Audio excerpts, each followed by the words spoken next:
de Romanos, capítulo 14, versículo 1 a seguir. Estamos no estudo Maravilhosa Graça e hoje o tema é a tolerância cristã, cristãos que pensam diferente. Versículo 1 do capítulo 14. Ora, quanto ao que está enfermo na fé, recebei-o não em contendas sobre dúvidas, porque um crê que de tudo se pode comer, e outro, que é fraco, come legumes. O que come não despreza o que não come, e o que não come não julgue o que come, porque Deus o recebeu por seu. Quem és tu que julgas o servo alheio?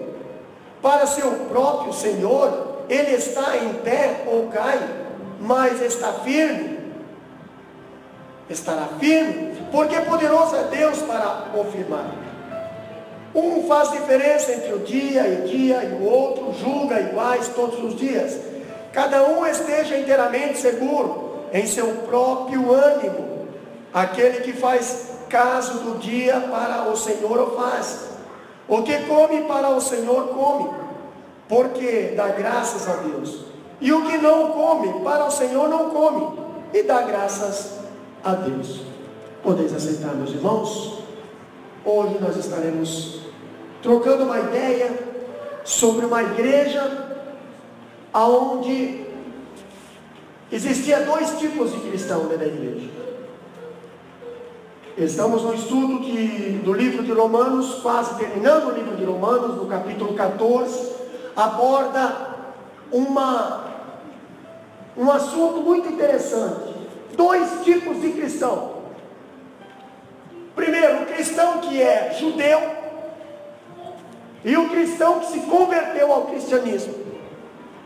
O cristão que na realidade não era cristão, mas era judeu. E o outro que era gentil e se converteu ao cristianismo. E existia dois tipos de linha de raciocínio, de pensamento dentro daquela igreja. A igreja lá em Roma, porque o livro de Romanos foi escrito pelo apóstolo Paulo para os irmãos de Romanos, lá de Roma. E quando eu vejo a cultura judaica, os judeus, nós vemos que os judeus, eles prezavam muito pela cultura deles, pelos costumes deles. Ainda prezam, mataram Jesus por causa disso. Eles obedecem à lei, e é a lei, e a lei pronto. Só que eles não obedecem o dono da lei. Eles obedecem à lei e acabaram matando quem fez a lei, o próprio Cristo, o Deus deles. E quando eu vejo algo interessante, os judeus, existiam judeus que foram expulsos de Roma. Quem foi, pastor?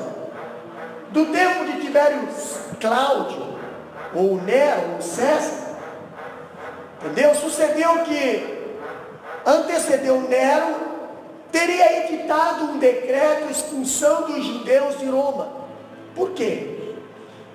Entre o ano 49 e 50 da era cristã, ou depois de Cristo, eles estavam causando tumulto lá no império.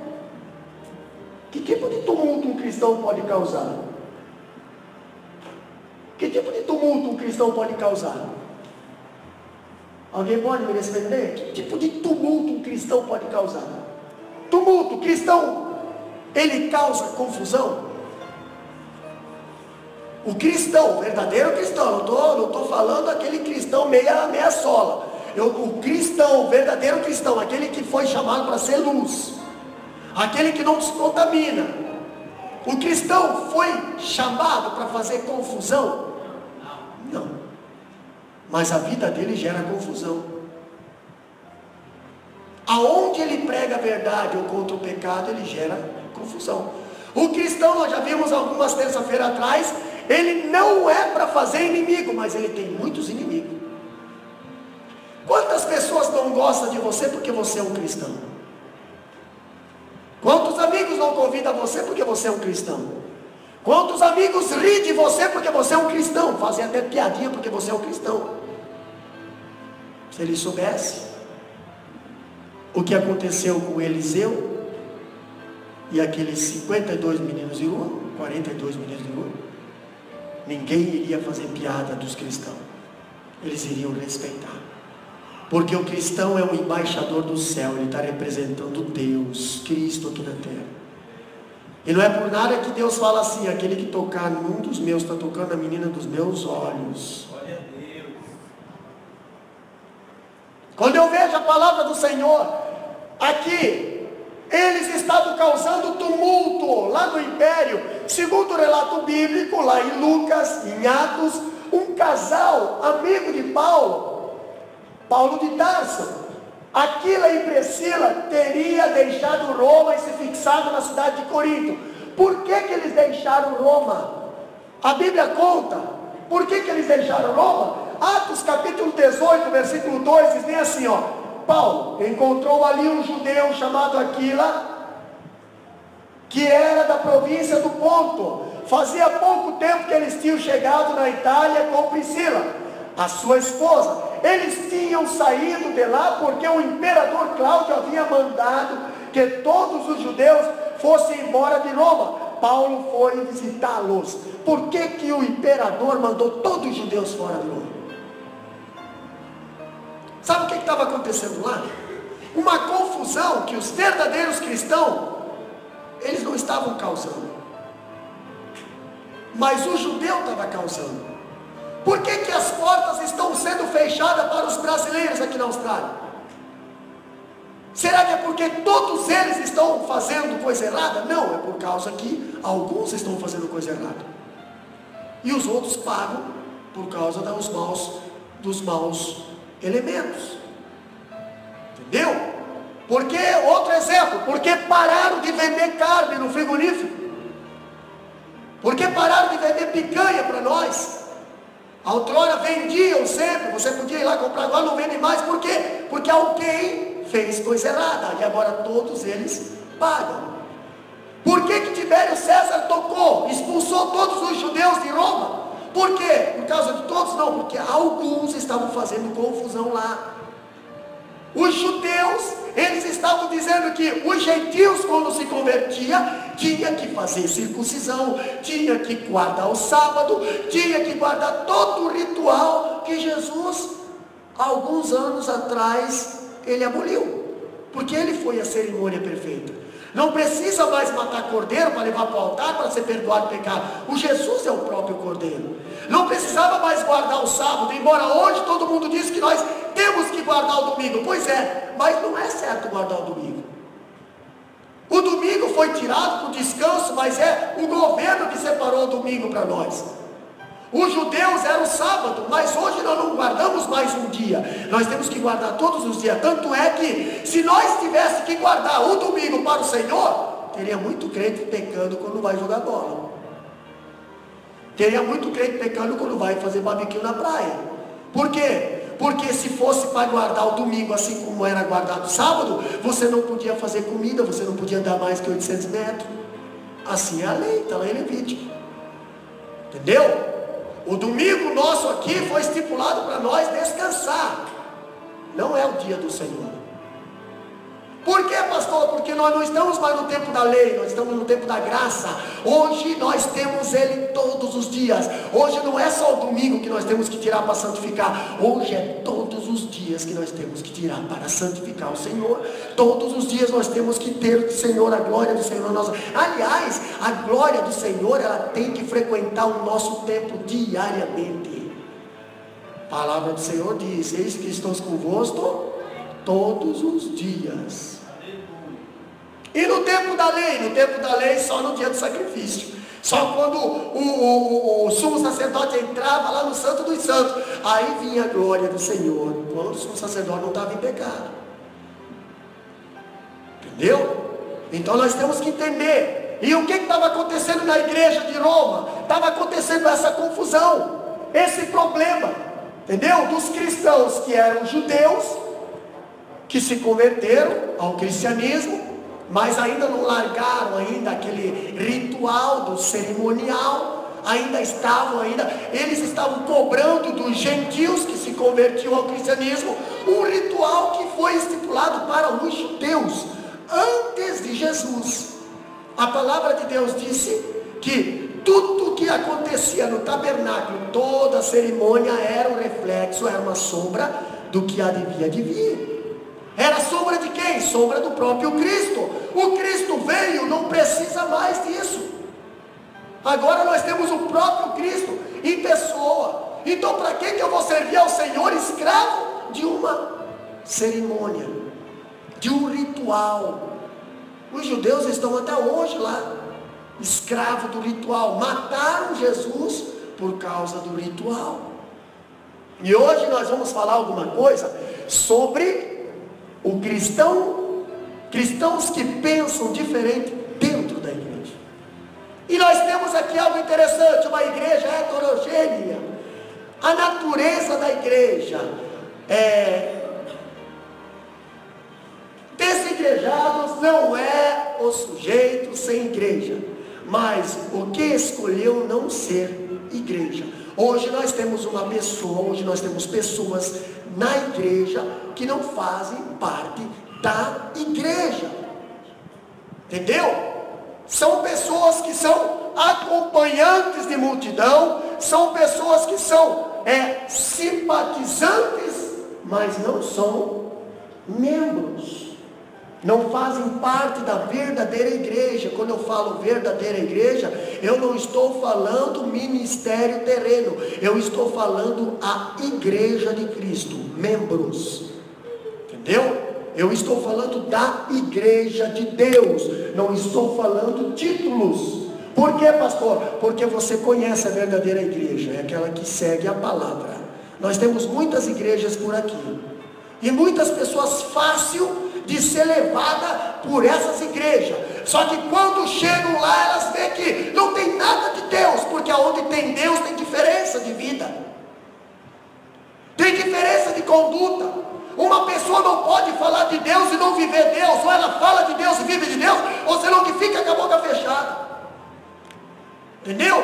A verdadeira igreja é aquela que sofre, é aquela que faz a diferença, é aquela que apanha, é aquela que é crucificada, é aquela que é injuriada, separada, essa é a verdadeira igreja. A igreja que anda no meio irmão não é a verdadeira igreja. Porque senão Jesus estaria mentindo quando falasse bem assim, ó: no mundo tereis aflição. Tem igreja que não passa mais aflição. Tem igreja que é um conforto, que é uma ostentação de poder, e não tem aflição ali. Estão até nas redes sociais, estão até nas mídias, entrando em mensalão, entrando em caixa 2. Por quê? Porque não fazem parte da verdadeira igreja. Esse tipo de pessoa, Jesus mesmo, quando ele entrou, domingo passado nós falamos lá em Piluíra, quando Jesus entrou, a entrada triunfal, ele foi lá direto lá no templo, ele foi lá fazer o quê? Fazer uma limpa na igreja. Entendeu? Ele fez uma limpa, ele meteu um chicote nos cambistas que estavam dentro da igreja negociando, usando o templo para ganhar lucro. Não vou entrar nesse detalhe, mas é só para vocês entenderem que a verdadeira igreja, ela pertence a Cristo.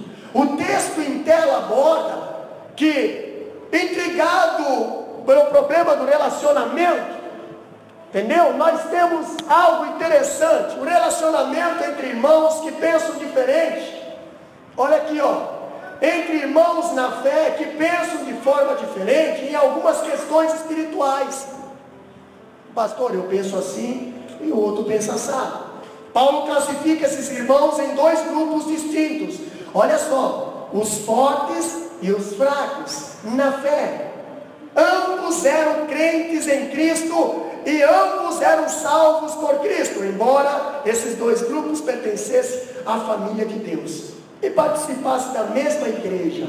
Não estava de acordo acerca de alguns pontos na vida cristã, como comida, bebida e dias sagrados. Eles estavam lá se espetando lá com coisas que não precisava nem perder tempo, com usos e costumes, se fossem nos dias de hoje, entendeu? Olha só, meus irmãos, o que eu acho interessante aqui quando eu vejo esse tema, o relacionamento entre os irmãos que pensam diferente. Eu vejo algo com respeito à liberdade cristã. Devemos distinguir entre coisas morais, imorais e amorais. Romanos 13:8, abre lá e lê para nós. A ninguém devais coisa alguma, a não ser o amor, porque vos ameis uns aos outros, porque quem ama aos outros cumpre a lei. A ninguém devais coisa alguma. Aqui nós temos coisas morais, imorais e amorais. O que é isso, pastor? Há coisas que são essencialmente erradas e imorais. Não importa o tempo nem contexto, essas coisas devem ser repudiadas. Pastor, se no passado, irmãos, presta atenção, olha só. Se no passado foi considerado pecado, por que hoje é liberal? Se no passado certas coisas eram pecado, por que hoje está sendo permitido na igreja? Hoje é culto de ensino, culto para nós ensinar. O que está tendo de errado? Se Deus não muda, Ele é ontem, hoje e eternamente. Pastor, eu não sabia. Pois é, a verdade te libertou, agora não peques mais, o Senhor falou. Mas o que me diz? Que no passado não podia e hoje pode. No passado você não podia usar porque era pecado, era escândalo. E hoje você pode usar porque não é pecado. Mesmo o pastor falando, pregando, ensinando, você faz vista grossa e pega e não quer nem saber. Pois é. O que está de errado? Olha só, meus irmãos. Mais difícil, porém, é distinguir. Olha aqui, um exemplo clássico é a embriaguez. Entretanto, há práticas que são morais e virtuosas na própria essência, e deve ser praticada por todos os crentes, em todos os tempos, em todos os lugares. Citamos como exemplo, esse é um moral, mas o imoral, pastor. O imoral é aquele, não importa o tempo nem o contexto. Essas coisas devem ser repudiadas e tratadas como imorais por todos os filhos de Deus. Exemplo clássico é a embriaguez. Entretanto, há práticas que são morais e virtudes na própria essência. Por exemplo, citamos, por exemplo, o amor fraternal. O amor fraternal é aquele amor que você precisa ter comunhão com os irmãos. Isso é moral. Entendeu? Olha aqui. Mais difícil, porém, é distinguir aquilo que é moral, amoral. O que é um amoral, pastor? O moral eu sei o que é, coisas boas. O imoral eu sei o que é, coisas ruins. E o amoral? Alguém sabe me dizer o que é amoral? O amoral entra no contexto lá da igreja de Laodiceia.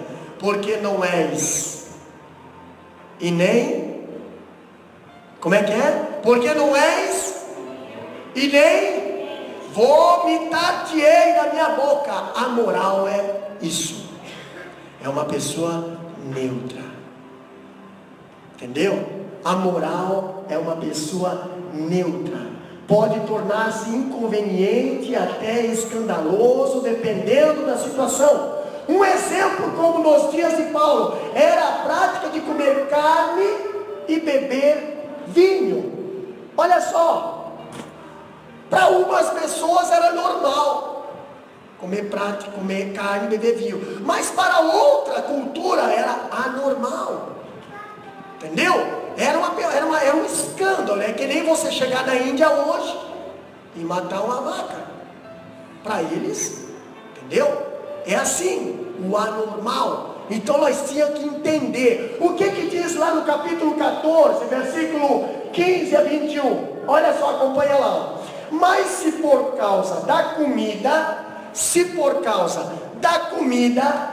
contrista teu irmão, já não andas conforme o amor. Não se destrua por causa da tua comida aquele por quem Cristo morreu. 21. Bom é não comer carne, nem beber vinho, nem fazer outras coisas em que teu irmão tropece. ou se escandalize, ou se enfraqueça.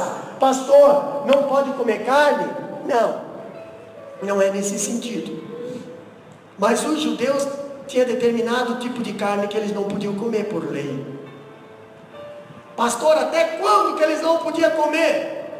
Até quando que essas carnes eram representadas como carnes impuras? Até Jesus vir e tirar toda a maldição de cima do homem e da terra, porque a terra era considerada maldita. Maldito é a terra por causa de ti, mas depois que Jesus veio e morreu, houve uma salvação, houve uma tirada. Então peraí, depois nós vimos que o próprio Pedro foi chamado a atenção lá em Atos pelo Deus, quando mostrou numa visão um lençol cheio de animais, e Deus manda, mata e come. E o Pedro falou, não posso comer, porque é imundo. Aí agora Deus fala assim, por que tu torna imundo o que eu santifiquei? Quando é que Deus santificou? Na morte de Cristo. Entendeu? Por que hoje nós podemos comer carne de porco? Porque hoje nós não estamos mais lá no tempo da lei. Hoje nós estamos no período da graça. Entendeu? Olha só, meus amados, quando eu vejo a palavra do Senhor dizendo assim, o que é moral pode tornar-se conveniente, até escandaloso, dependendo da situação. Um exemplo comum nos dias de Paulo era a carne e o vinho, que provocava escândalo nos crentes fracos. 1 Coríntios 8, 9 a 13. O que diz lá? Lê bem alto para nós. 1 Coríntios 8, abre a Bíblia lá, acompanha na Bíblia que eu vou pedir para alguém ler lá. 1 Coríntios 8, 9 a 13. O que diz lá? Mas vede que esta liberdade não seja de alguma maneira escândalo para os fracos, porque se alguém te vir a ti, que tem ciência, sentado à mesa no templo dos ídolos, não será a consciência do que é fraco induzida a comer das coisas sacrificadas aos ídolos? E pela tua ciência perecerá por mão fraca, pelo qual Cristo morreu. Ora, pecando assim contra os irmãos, e ferindo a sua fraca consciência, pecais contra Cristo. Pelo que, se eu manjar escandalizar a meu irmão, nunca mais comerei carne, para que meu irmão não se escandalize. O que estava acontecendo ali? Na igreja de Roma, tinha cristãos que se converteram do judaísmo, e tinha cristãos que se converteram dos gentios, que não eram judeus. Entendeu? Aí os que se converteram do judaísmo estavam ainda com aquele impregnado, aquele sistema da lei ainda na vida deles, aquele ritual. E aí eles viam os cristãos lá de Roma comendo carne de porco, bebendo vinho, bebendo outras coisas. Mas peraí, eles não conheciam o ritual, o sistema do sacrifício lá do judeu. Mas o judeu queria impor isso ali em cima dos gentios. Aí o que estava acontecendo? Os judeus estavam vendo os gentios fazendo algumas coisas que para eles era abominação. Por exemplo, imagina um judeu hoje sentar na nossa mesa e ver um pernil de porco que o diácono Gelson faz. E todo mundo comendo. Eles iam se escandalizar. Mas peraí, para eles era considerado escândalo, para nós não. Entendeu? Estava acontecendo esse problema na igreja de Roma, porque tinha duas classes de pessoas, dois tipos de cristãos, os que estavam vindo do judaísmo, inclusive o próprio apóstolo Paulo era um, mas o apóstolo Paulo já estava ciente, já estava amadurecido, já entendia, já conseguia balancear as coisas, mas os gentios não. Então quando nós vimos ali o apóstolo Paulo dizendo ali, mas vê que essa liberdade não seja de alguma maneira escândalo para os fracos. Nós já vamos ver quem são os fracos, entendeu? E outra, versículo 10, porque se alguém te vir a ti, que tem ciência, quem tem ciência, tem conhecimento, entendeu? Que tem ciência, sentado à mesa no templo dos ídolos, não será consciente do que é fraco, induzido a comer as coisas sacrificadas aos ídolos? Olha só, meus irmãos, está vindo a Páscoa, entendeu? Está vindo daqui a pouco junho, festa de São João. O cristão aqui sabe que tudo isso aí é idolatria. Sabe que coelhinho da Páscoa não existe. Entendeu? Sabe que ovos, isso aí não tem nada a ver com Páscoa. Sabe que festa junina é uma festa pagã, uma festa do demônio, não é uma festa cristã, embora envolve a igreja católica com isso, mas não tem nada a ver, a Bíblia não fala disso. É uma abominação, é um escárnio à agricultura. Por quê? Aonde o camarada vai lá e força um casamento, pega o padre e faz casamento. Se o cara me forçar o casamento, eu não faço o casamento. Entendeu? Porque casamento não é feito à força, casamento é feito por livre esposa. Mas ali nós vemos um pai forçando um casamento, só porque a filha, entendeu? Então, tipo assim, tudo contra a Bíblia. Mas nós vemos muitos cristãos participar dessas festas, até se maquiar, se produzir seus filhos.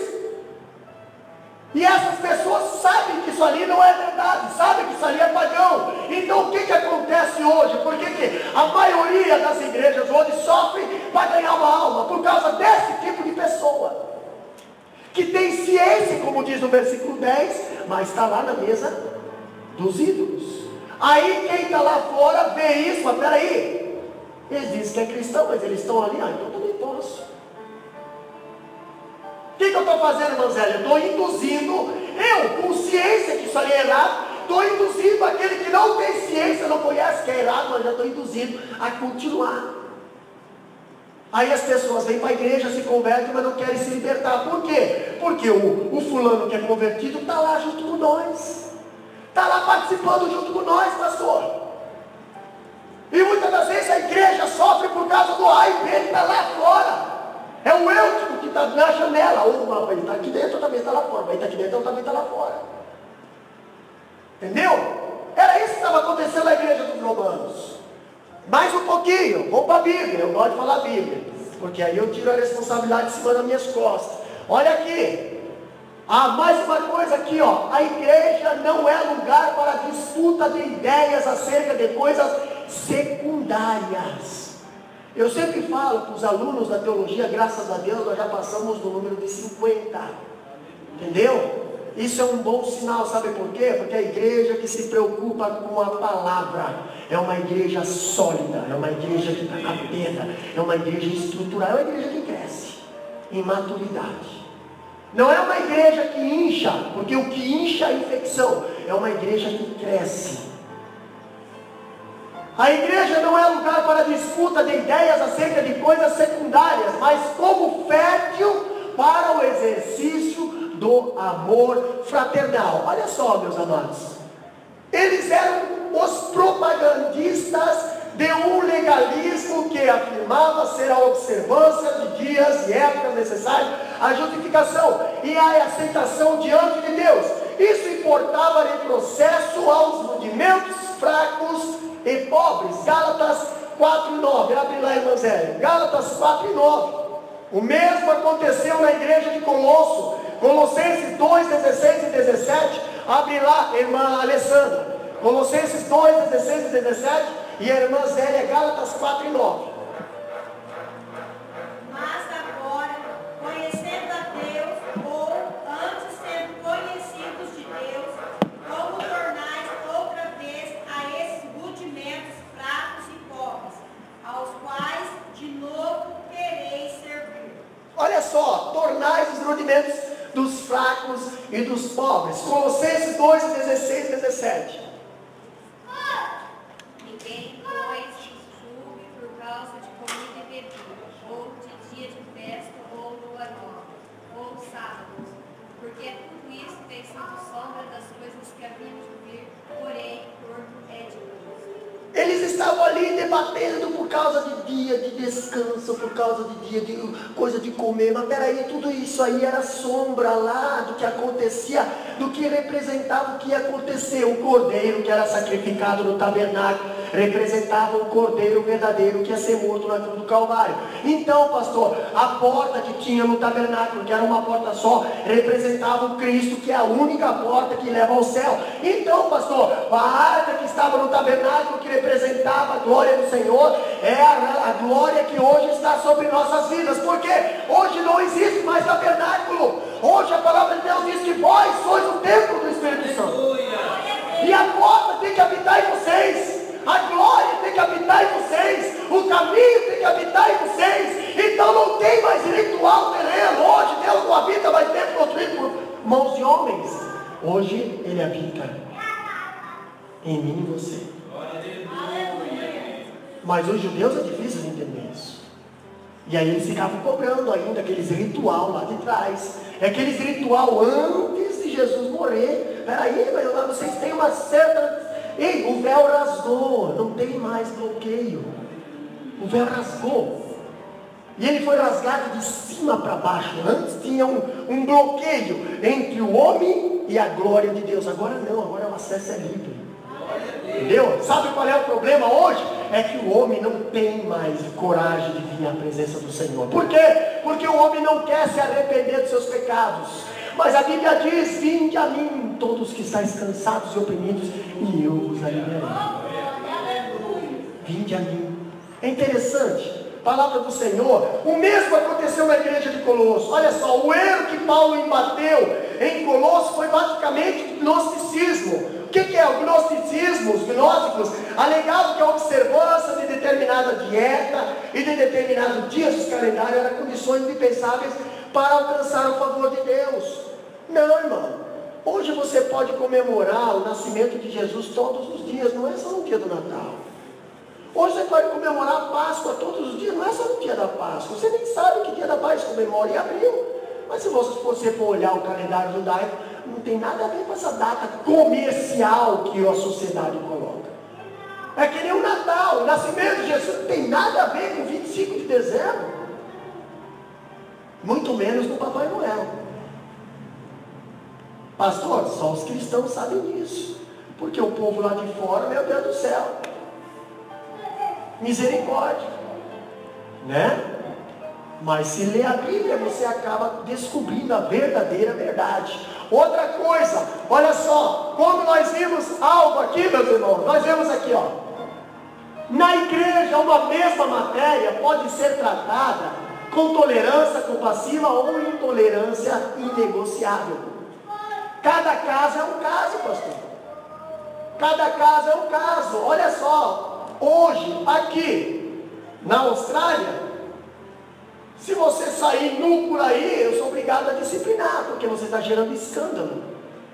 Mas se você for para a África, lá todo mundo, lá tem certas aldeias lá que andam sem roupa, e aí? Você vai disciplinar? Um missionário que não é preparado vai ser mandado na África, chega lá, vê todo mundo pelado, e aí? E outra, ele vai ter que andar pelado também, porque ele vai ter que entrar na cultura dele. Pastor, na Escócia, vou ter que usar saia. Misericórdia, saia é roupa de mulher aqui. Né? Então, na igreja, uma mesma matéria pode ser tratada com tolerância compassiva ou intolerância não negociável. O que estava acontecendo na igreja de Romanos, irmã Daniela? Na igreja de Romanos estava tendo cultura dos gentios e cultura dos judeus. Duas nações diferentes. Entendeu? Duas nacionalidades diferentes. E aí, o que vão fazer? Vão ficar se disputando ali? Vão ficar julgando? Vamos ficar... Não pode fazer isso. O que cada grupo criativo, um criticava um ao outro. Os que eram judeus criticavam os gentios. Os que eram gentios criticavam os judeus. E aí, o que acontecia? Olha só. Uma igreja, existiam os fracos na fé, como nós vimos aqui na Bíblia, os fracos na fé, capítulo 14, versículo 1 a 12, aí eu faço uma pergunta, pastor, quem são os fracos na fé? Capítulo 14, versículo 1 a 12, quem são os fracos, que ali no capítulo 14 está mencionando, quem são os fracos? Estão dentro da igreja, são cristãos, são salvos, mas são considerados os fracos. Se lembra o versículo que diz, que nós lemos aí, ó, porque há muito entre vós fracos, doentes e muitos que dormem. Entre nós, quem são os fracos? Quem são os doentes e quem são os que já dormiram? Vamos falar dos fracos um pouco? Quem são os fracos? Oferece 4 alternativas aqui, ó. O ex-idólatra, tá? Os recém-convertidos do paganismo. 2, os ascetas, que são os religiosos, né? Os camaradas que, meu Deus, a santidade deles, onde eles pisam, que lá faz até um pum de claridade, assim, de tanta santidade que o camarada tem. Esses são as ascetas. Os legalistas, os cristãos judeus.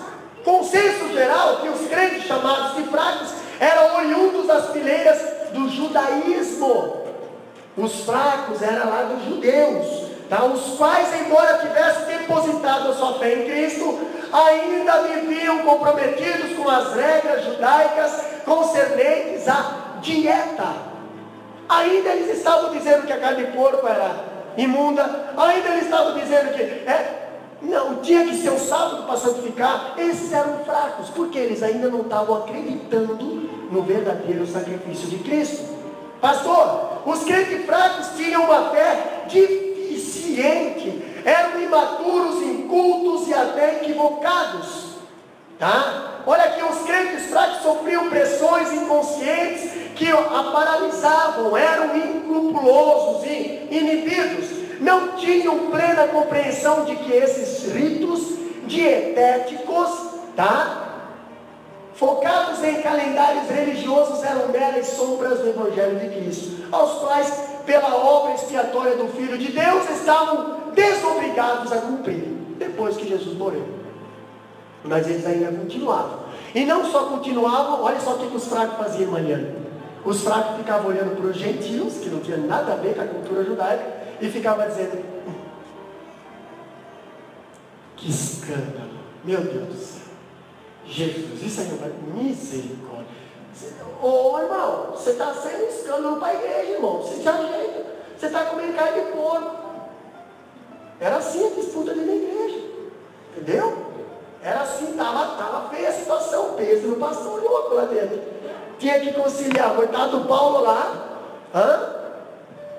ia para a cabeleireira e mandava raspar de propósito, entendeu? Estava complicada a situação no pastor Paulo. Agora deixa eu falar aqui, ó, os fracos, você já sabe quem são, que são os judeus, os legalistas, aqueles judeus que via tudo errado, traziam as pessoas de fora para dentro da igreja, traziam as pessoas viciadas, idólatras para dentro da igreja, mas quando a pessoa se convertia, eles olharam de cima e embaixo: rapaz, você tem que mudar agora, já. Você é crente, não. Amanhã você vem um santo. Esse é os fracos. Entendeu, Giacomo Gelson? Agora, quem são os crentes fracos? Agora me diz uma coisa: os crentes fortes da fé, quem são os fortes? Deixa eu só fazer uma comparação aqui. Se lembra da parábola do rico e do Lázaro? O rico estava de pé, ok? Na oração dele: meu Deus, oh, irmã Karina. E o pobre, o Lázaro estava lá no chão. Não olha nem para mim, porque... Quem é que era o forte e quem é que era o fraco ali? Quem se achava forte era o fraco, e quem se achava fraco era o forte. Para fazer o contexto da palavra do Senhor ter veracidade, Deus exalta quem se humilha, e Deus humilha quem exalta. Agora, quem eram os fortes, pastor? Os crentes fortes do capítulo 14. Os crentes fortes do capítulo 14, olha só, capítulo 15, versículo 1. Eram aqueles crentes judeus ou gentios que, convertidos a Cristo, haviam compreendido com mais clareza a liberdade cristã, desvencilhando-se dessa forma de escrúpulo de rituais judaicos com respeito à dieta de calendário religioso. Os crentes fortes eram a maioria da igreja de Roma, e Paulo com eles se identificava. Capítulo 15, versículo 1, o que diz lá? Mas nós que somos fortes devemos suportar as fraquezas dos fracos. Beleza? Quem é que está falando ali? Mas nós, ele, Paulo, está se comparando como forte, está junto com a equipe dos fortes. Qual é o conselho que ele está falando? Nós temos o quê? O que nós temos que fazer? Suportar as fraquezas dos fracos. O forte, o que tem consciência, o que consegue balancear o problema, o que já tem maturidade, ele tem que aprender a fazer o quê? A suportar os fracos. Sabe o que estava acontecendo? Os fortes estavam humilhando os fracos, estavam descartando os fracos, e os fracos estavam tendo sarafo nos fortes. Entendeu? Olha aqui. Nós já vamos se identificar aí, ó. Olha aqui, ó. Os crentes fortes eram a maioria da igreja de Roma. A maior parte da passagem é destinada a eles. Embora Paulo deixa claro que acredita que a posição dos fortes era certa. Estes não tinham o direito de desprezar os crentes fracos, mas deviam acolhê-los. Quando eu vejo o apóstolo Paulo falando para acolher, eu vejo ele falando lá no versículo 1: acolhei ao que é débil na fé, não porém para discutir opiniões. Entendeu? Tem gente que não, vamos lá, mas hoje na igreja nós temos os fortes e os fracos. Os fortes, quando vê o fraquinho querer fazer alguma coisa, ele entendeu? Ele já arruma um monte de defeito. Por quê, pastor? Não, acolhei. Você é forte? Aprenda a acolher. Aprenda a dividir. Aprenda a abençoar.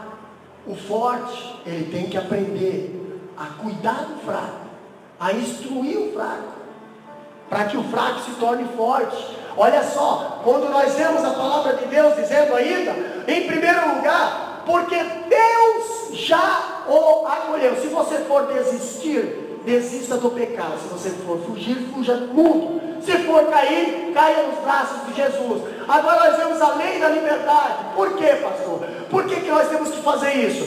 Porque Deus já os escolheu. Não tem, você não vai conseguir tirar ele, não vai conseguir tirar ele da mão do Senhor. Não, Deus já escolheu. Deus já separou. Pastor, mas ainda está com esse problema. Mas Deus já escolheu. Deus já o marcou. Pastor, mas ele precisa mudar, ela precisa mudar, precisamos mudar. Sim, isso é um processo de santificação, que também cabe a Deus, não ao homem. Entendeu? Não tenta querer mudar ninguém. Seja forte para instruir a pessoa a se fortalecer. Não exclua ela, porque se ela estiver excluída, ela vai estar sozinha, ela vai estar fraca, ela vai, fracos, doentes e muitos que dormem.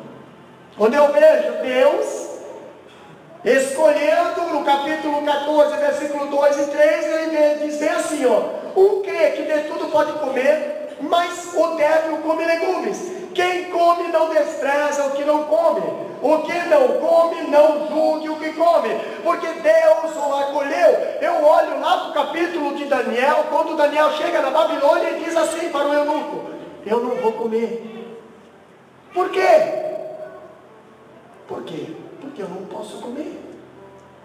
O meu povo lá tem uma cerimônia que não come carnes, nem manjares oferecidos. E Daniel, capítulo 1 e 6, propôs no seu coração e não se contaminar com o manjar do rei, porque o manjar do rei era oferecido.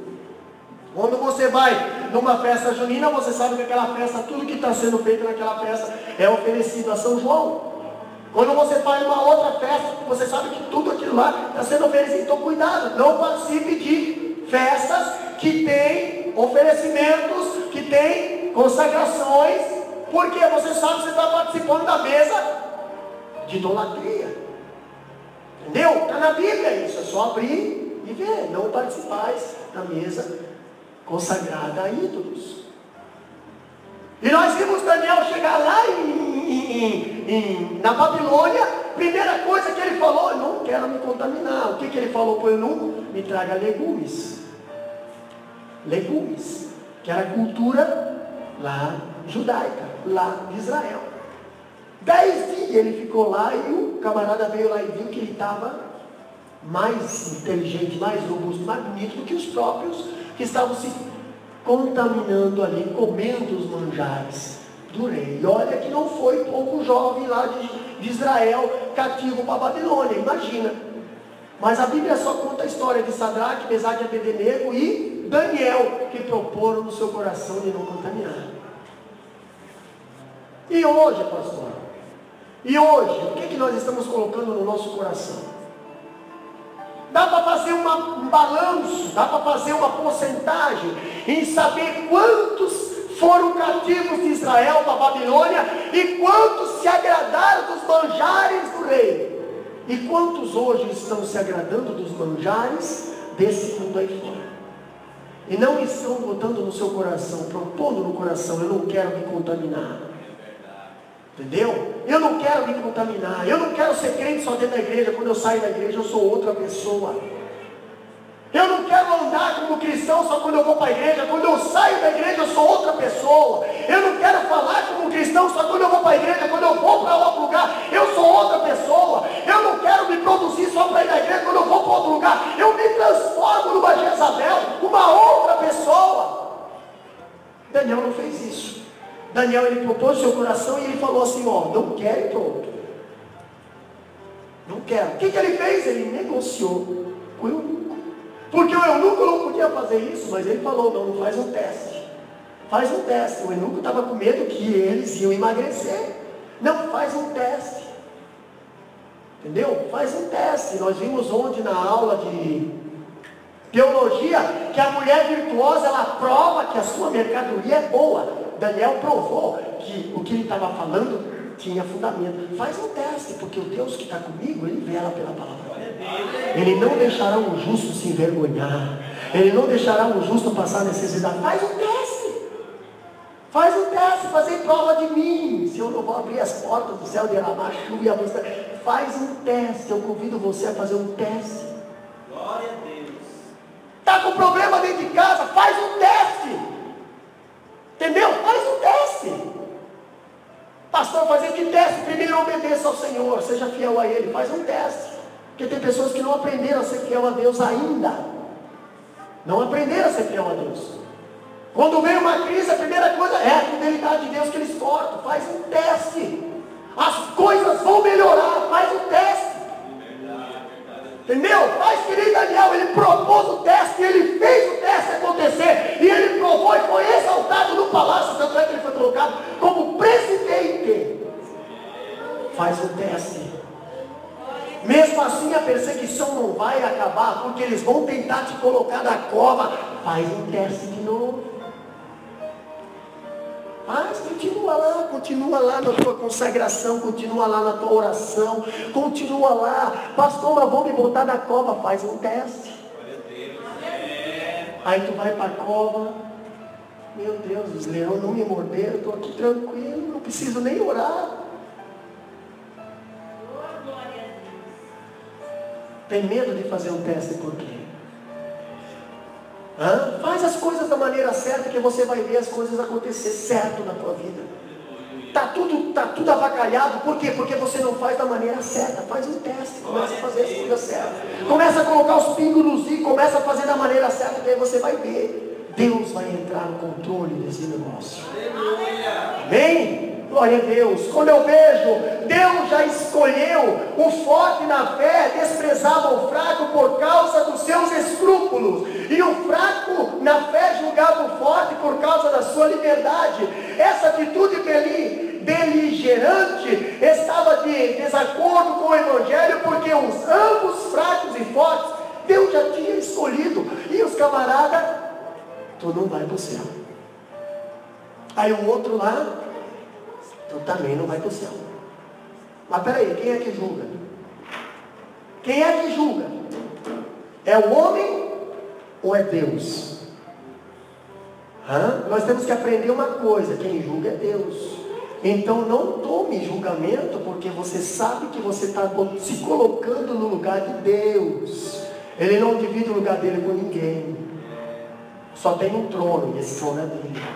A glória pertence a Ele. Em segundo lugar, nós temos, porque Cristo morreu e ressuscitou para ser Senhor dos mortos e dos vivos. Cristo morreu e ressuscitou, pastor. Agora eu vejo, lá no capítulo 14, 4 a 9, diz bem assim, ó, acompanha lá. Quem és tu que julgas o seu alheio? Isso é uma pergunta. Quem tu pensa que és? Se você for olhar a parábola lá, que Jesus veio lá e daqui a pouco trouxeram uma mulher prostituta e todo mundo lá com pedra dizendo, ela tem que ser apedrejada. Ela é uma prostituta, tem que apedrejar ela. E Jesus, quem sabe, poderia ter falado, né? Quem são vocês? Não, ele falou. Só que ele falou de uma forma diferente. Ele falou bem assim, ó, irmão Sérgio. Aquele que tem a primeira pedra, aquele que não tem pecado, atira a primeira pedra. O que ele quis dizer? Quem é tu para julgar? Quem sabe você que está com uma pedra na mão para atingir o teu irmão, está numa situação pior do que ele. E quer atirar uma pedra. Quer acertar ele. Entendeu? Olha só. A Bíblia diz ainda, para o seu próprio Senhor está em pé ou cair, mas estará em pé, porque o Senhor é poderoso para suster. Um faz diferença entre o dia e dia, outro julgar-se igual a todos os dias. Cada um tem a opinião bem definida em sua própria mente. Aí nós vemos algo interessante, alguns pontos que merecem destaque aqui, ó. Primeiro, a função, a lei do amor, que nós falamos na terça-feira passada, que nada adianta se não tiver amor. O amor é assim, o primeiro que desistir machuca o outro. Já viu aqui? Já fizeram esse negócio aqui? Com elástico? Nós brincava no colégio sempre. Quando era folguinha, terminava a tarefa, pegava um pedaço de borrachinha, botava no, né? E acertava lá e maciou. Mas às vezes, o Alisson, às vezes arrebentava a borrachinha e aí vinha no outro. Mas quando você faz aqui, ó, no casamento, os dois estão ali, aquele puxa e puxa. O mais fraco vai arrebentar, com certeza. E aí arrebenta, um machuca o outro. Quando eu vejo isso aí, eu vejo Jesus. Nossa função na igreja é de acolher os irmãos e não de julgá-lo. Não fica ali naquele puxa e puxa, porque uma hora vai arrebentar e vai machucar alguém. Qual que é o nosso dever, pastor? Nosso dever como igreja de Cristo, é acolher os irmãos e não julgá-los.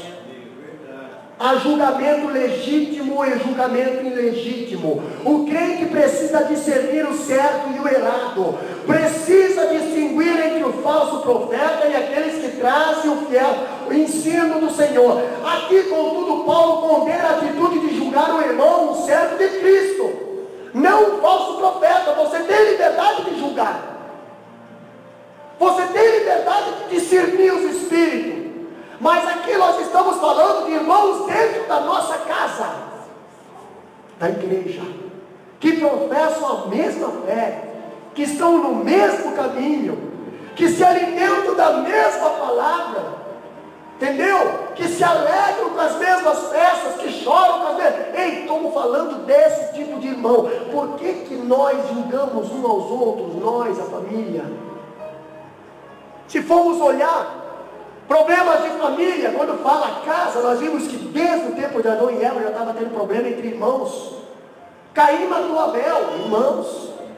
Os irmãos de José jogaram José na cova, irmãos. Espera aí, pastor. José perdoou e sustentou seus irmãos, deu até terra para eles, irmãos. Esaú foi enganado pelo Jacó, irmão. Entendeu? E aí vai um monte de problemas na família. E a própria Bíblia diz que os inimigos são os da própria casa. Irmãos. Meu Deus, mano. Se nós for fuçar, nós achamos. Vamos parar por aí, né? Vamos parar por aí, porque a palavra ela vai na veia mesmo. Não tem como fugir. Mas a Bíblia fala lá em Salmo 133, quão bom e quão suave é que os irmãos.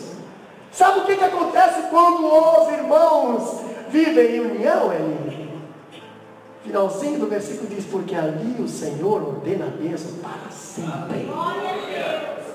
Quer bênção eterna? Viva em união. Pastor, é difícil suportar irmão daí. Faz um teste. Faz um teste. Às vezes ele não é tão ruim como você pensa e cria aquela imagem. Você não conhece ele, você não conhece ele, você não sabe, você está olhando a aparência, não julga pela aparência. Uma pessoa que tem cara feia, bobear é a pessoa mais dócil do mundo, uma pessoa que é dócil, bobear uma cobra. Cuidado! Não julga, deixe julgamento para o Senhor fazer, Ele é o juiz. Quando eu vejo também, meus amados, nós temos algo interessante. Nossa função na igreja é fazer tudo para agradar a Deus, não para ganhar a aprovação de homens. Entendeu? O Judas andava com Jesus pensando que ia ganhar a aprovação de Jesus. Quando ele viu que Jesus não estava ali para ficar largando linha para ele traiu Jesus. Espera aí, que tipo de seguidor é esse? Que se não faz o que ele quer, ele acaba... Judas era assim. Judas traiu Jesus porque toda vez que o negócio estava funcionando, Jesus dava uma cortadinha nele. Quando envolvia algum negócio ali de valores ali, que o coraçãozinho, para que desperdiçar esse vaso aí, Jesus, né? Jesus não. Quando ele se agradava do povo que via lá com um monte de oferta do gasofilácio, ele falava outro, disse, olha lá, ficava naquela só benção, chega aí, não, benção, oh meu Deus. Agora quando a vinha com 2, 3 moedinhas, ele nem olhava, porque não chamava atenção, mas Jesus chamava atenção. Ei, discípulos, ela viu tudo o que tinha. Nossa função da igreja é de tudo, é fazer de tudo para agradar a Deus. Os que não comiam agradeciam a Deus por não comer. Os que comiam agradeciam a Deus por comer. Os que guardavam dias especiais no calendário religioso faziam isso por causa de Deus. Os que consideravam todos os dias iguais também assumiam essa posição para glorificar a Deus. A motivação de ambos os grupos era agradar a Deus. Para que você está vindo à casa do Senhor? Para agradar a Deus. Por que você está se dedicando? Para agradar a Deus. Por que você está jejuando? Para agradar a Deus. Por que você está fazendo isso? Para agradar a Deus. Não ao homem. Esquece do homem. Jeremias diz, maldito o homem que confia no homem, põe na sua força o seu poder. Ei, agrada a Deus. Viu, até a natureza adora ao Senhor. Está aí, ó. Todo ser que respira louve ao Senhor. Outra coisa que nós é interessante, nossa função na igreja é de acolher os irmãos e não julgá-los. Entendeu? Não somos uma ilha. Nossas ações têm reflexos na vida de outras pessoas. Não vivemos nem moremos para nós mesmos. Vivemos e moremos para o Senhor. E somos do Senhor tanto na vida como na morte. Não basta fazer aquilo que julgamos certo. Devemos fazê-lo para a edificação dos nossos irmãos e para a glória de Deus. Outra coisa interessante. Nossa função na igreja é de fazer tudo para agradar a Deus,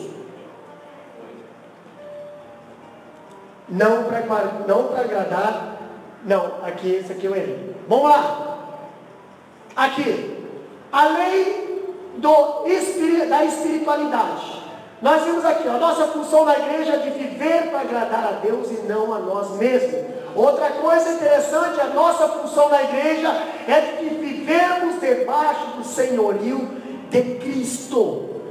Olha só que interessante, meus irmãos. Viver debaixo do senhorio de Cristo. Se Jesus é Senhor e acolheu tanto os fracos como os fortes, devemos, para honrar a esse Senhor, acolher uns aos outros. Não disputar um ao outro. Entendeu? Por ser Ele o nosso Senhor, nós devemos viver para Ele e por Ele, ser também o Senhor dos outros cristãos. Irmãos nossos, devemos respeitar a forma como esse se relaciona com Ele e cuidar da nossa vida. Afinal, Ele morreu e ressuscitou para ser Senhor de nós dois. Outra coisa interessante que nós vimos, porque os crentes fracos e fortes são irmãos uns dos outros. Se o crente fraco e forte são irmãos, não devem viver lutando uns com os outros, a ponto de os fracos julgarem os fortes e os fortes desprezarem os fracos. Tanto sorriso de desenho, sabe aquele sorriso de escárnio? Aquela risadinha de deboche? Entendeu? Por quê? Porque aquele irmão, ele não conseguiu, talvez, cantar, ou pregar, ou não conseguiu se expressar bem, aí, sabe, eu tenho um pouquinho mais de habilidade, então eu vou dar uma, cuidado, porque os fortes têm que ajudar os fracos. Hoje é fraco, amanhã pode ser mais forte que você. Ô pastor, a Bíblia diz, convém que ele cresça eita, isso é forte também. Olha só, porque todos nós seremos julgados no tribunal de Cristo. Todos nós passaremos, tanto os fortes e os fracos. Não devemos julgar nosso irmão, porque nós mesmos seremos julgados no tribunal de Deus. Entendeu? Nós mesmos, o juízo incluirá não apenas as pessoas, mas também todos os atos. Ei, lá no tribunal não vai ser julgado só a pessoa, vai ser julgado os atos. Cuidado com o que você faz aqui na terra para o teu irmão. Forte, né? Moedas? Cuidado com os atos que você faz aqui na terra para o teu irmão, porque vai ser julgado os atos também. Entendeu?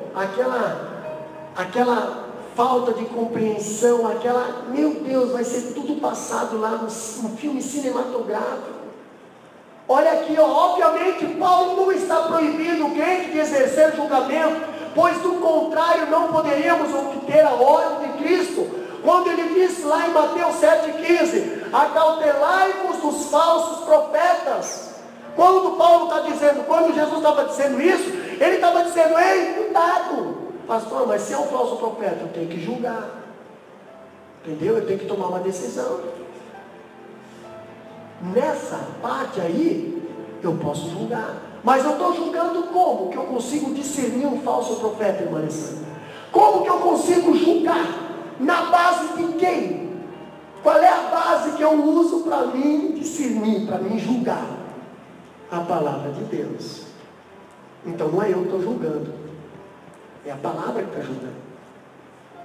Como é que eu sei que é um falso? Como é que eu sei que é um verdadeiro? Porque a palavra de Deus diz que o falso fala a verdade, não, o falso fala mentira e o verdadeiro fala a verdade. Pois é, a palavra de Deus, é a palavra, não é a minha. Eu só estou usando essa palavra como escudo e bloqueio, só como uma arma. Eu só estou calçando os pés na preparação do Evangelho para não ter contato com esse mundo. Não é eu que estou tomando a decisão, eu só estou procurando orientação. Por isso que eu não estou julgando, já está julgado. O falso profeta é mentiroso, está aqui.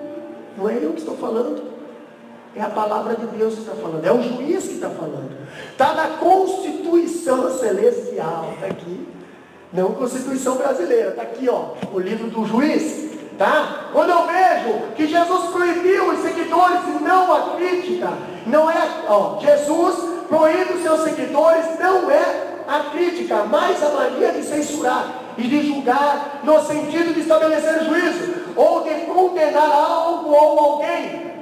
Já que Deus é juiz, estamos entre os julgados, deixamos de julgar uns aos outros. Capítulo 14, versículo 13. Passando para frente, o exemplo dos cristãos maduros. O que diz ali, irmão Fábio? Bem alto. Não é pesado, meu irmão. Quando você serve a Deus, ajuda ao próximo. Não é um fardo, é uma honra. Não é pesado. Sabe por que não é pesado? Porque é meu irmão. Faço de tudo por ele. Você pensa assim do teu irmão? Ou quando você vê alguém passando necessidade, você faz vista grossa? Ou quando você vê o teu irmão machucado, você acaba também se afastando dele? Ou quando você está machucado, você se afasta da família? Você vai ficar sozinho se você fazer isso. Entendeu? Quando você está machucado, quando você está com problema, aí que você tem que procurar os teus irmãos para ajudar, pedir ajuda. Vocês também precisam ser irmãos com consciência, pessoas maduras com discernimento, para poder discernir e ver, oh, meu irmão está passando dificuldade material, espiritual, né? E nós temos que ir lá ajudar ele. Não sermos esganados, sabe por quê? Porque o esganado mora infeliz. O esganado, ele é roubado pelo próprio devorador desse mundo. O avarento, ele não divide com ninguém, mas ele divide com o médico, ele divide com a farmácia, ele divide com a maquininha, ele divide com um monte de coisa, ei, que o Satanás coloca lá para você compartilhar. Mas se você começar a fazer o bem, tu pode ver que você não vai dividir, você vai emprestar para Deus, e Deus vai te dar 100 vezes mais. Se a Bíblia diz, aquele que dá um copo d'água para um dos meus pequeninos, está dando para mim, eu não preciso de copo d'água, Deus, não preciso de copo d'água. Pode ter certeza, tu dá um copo d'água aqui, ele derrama a bênção do céu para ti. Derrama cachoeiras e cachoeiras e cachoeiras na tua vida. Palavra de Deus. O que a Bíblia diz aqui, falando de amor? Ame seu irmão e não seja pedra de tropeço para ele. Ame seu irmão e não seja pedra de tropeço para ele. De que forma podemos amar nosso irmão? Deixando de ser pedra de tropeço para ele? Paulo nos dá algumas respostas. Primeira resposta: pare de julgar o seu irmão e tome o propósito de não colocar tropeço no seu caminho. Entendeu? Toma o propósito de não colocar tropeço no caminho do teu irmão. Que tipo de tropeço, pastor? Capítulo 14, versículo 13. Lê lá, irmã Renata, bem alto para nós.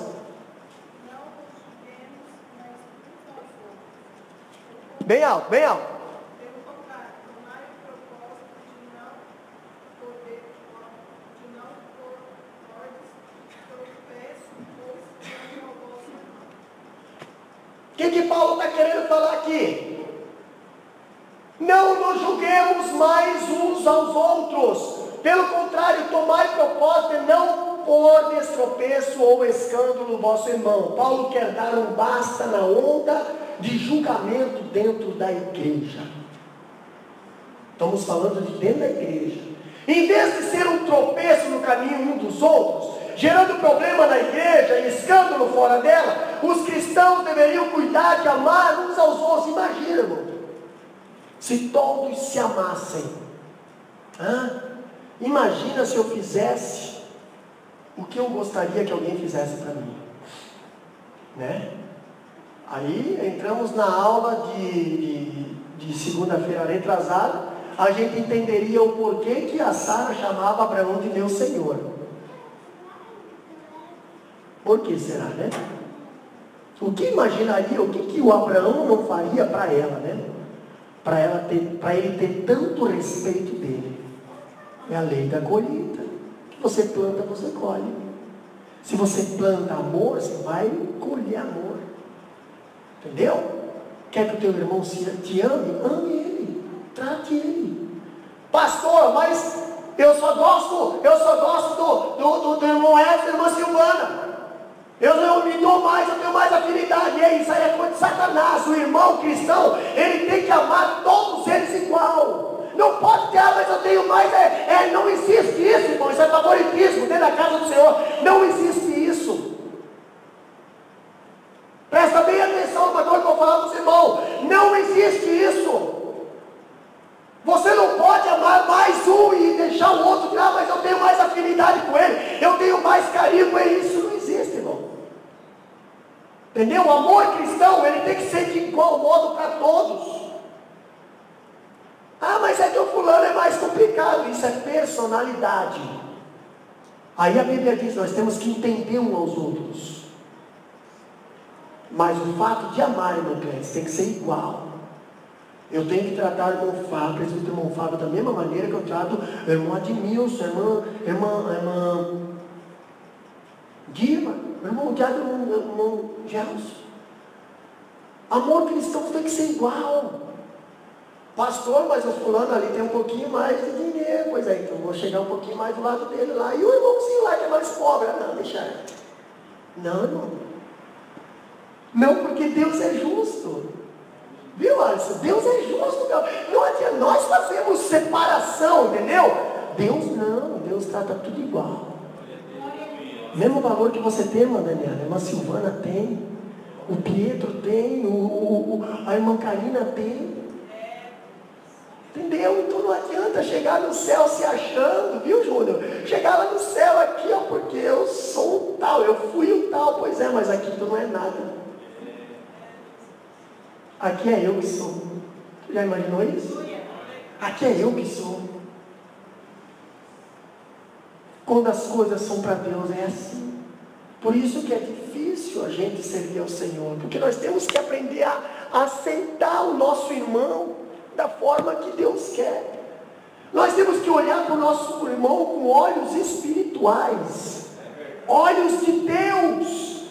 Olhos carnais, eu vejo um monte de defeito, eu vejo um monte de... Agora, olhos espirituais, não. Eu olho para o presbítero Modaí, eu vejo o pastor. Eu olho para a irmã Daniela, eu vejo missionário. Eu olho para a irmã Cléia, missionário. Eu olho para o presbítero Bom. Aí, eu já estou profetizando o presbítero Bom Gelson. Eu olho para a Elinha, uma missionária. Eu olho para o Alisson, um pregador. Eu olho para a irmã Alessandra, uma missionária internacional. Eu olho para a irmã Antiga, uma profeta. Eu olho para a irmã Renata, uma ministra do louvor. Eu olho para o irmão Serginho, um outro pastor. Ei, é olhos espirituais, olhos da fé. A fé é o firme fundamento das coisas que se esperam e das coisas que não se vê. Se você não tem fé, você não sabe agradar a Deus. É assim. Por isso que é gostoso. Por isso que por isso que eu amo servir ao Senhor. Porque muitas das coisas que nós não temos aqui na terra, pela fé nós já temos no céu. Se coloca de pé, e a irmã Eliane estará adorando o nome do Senhor. Meus amados, ame o teu irmão. Ajude o teu irmão. Pastor, mas ele veio de lá e eu vim de cá. Ele é assim, eu sou assado. Ei, todos estão no mesmo espírito. Todos estão alimentando-se da mesma comida. Todos estão caminhando pelo mesmo caminho. Todos estão andando para o mesmo objetivo. Todos estão servindo o mesmo Senhor. Todos estão sendo protegidos pela mesma guarda de segurança celestial. Todos estão andando, comendo. Todos estão se amando. Todos estão sendo preparados, capacitados, fortalecidos pelo mesmo Deus. Então por que nós temos que fazer as coisas diferentes aqui na terra? Se o nosso embaixador é o mesmo, vamos olhar para o autor e consumador da nossa fé, que o nosso objetivo, o nosso caminho vai ser igual. Meu advogado é o meu Senhor, Ele me defende do acusador. Minha causa entreguei em suas mãos, posso descansar o meu coração. Minha audiência Ele já marcou e garantiu de novo que eu serei o vencedor. Meu advogado mora lá no céu, verdadeiro e justo pra sempre fiel.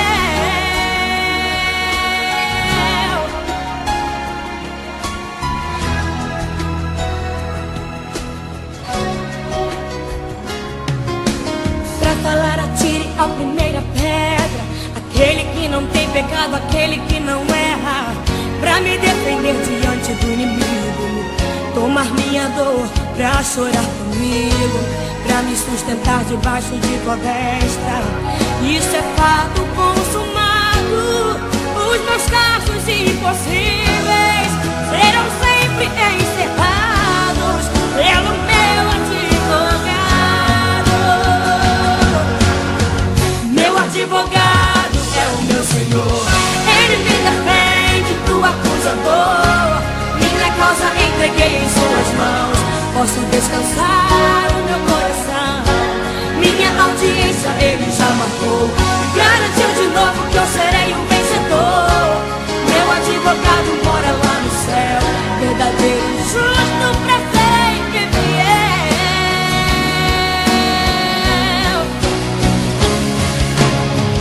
Advogado fiel, advogado fiel, o meu Jesus é pra mim. Advogado fiel, advogado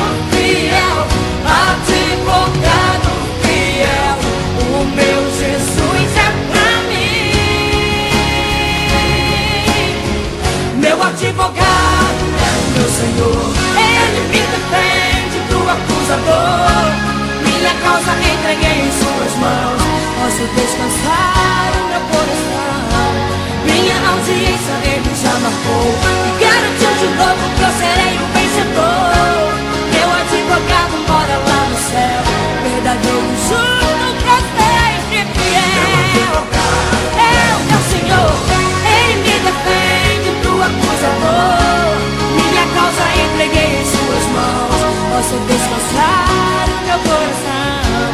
Minha audiência ele já marcou, garantiu de novo que eu serei o vencedor. Meu advogado mora lá no céu, verdadeiro, justo,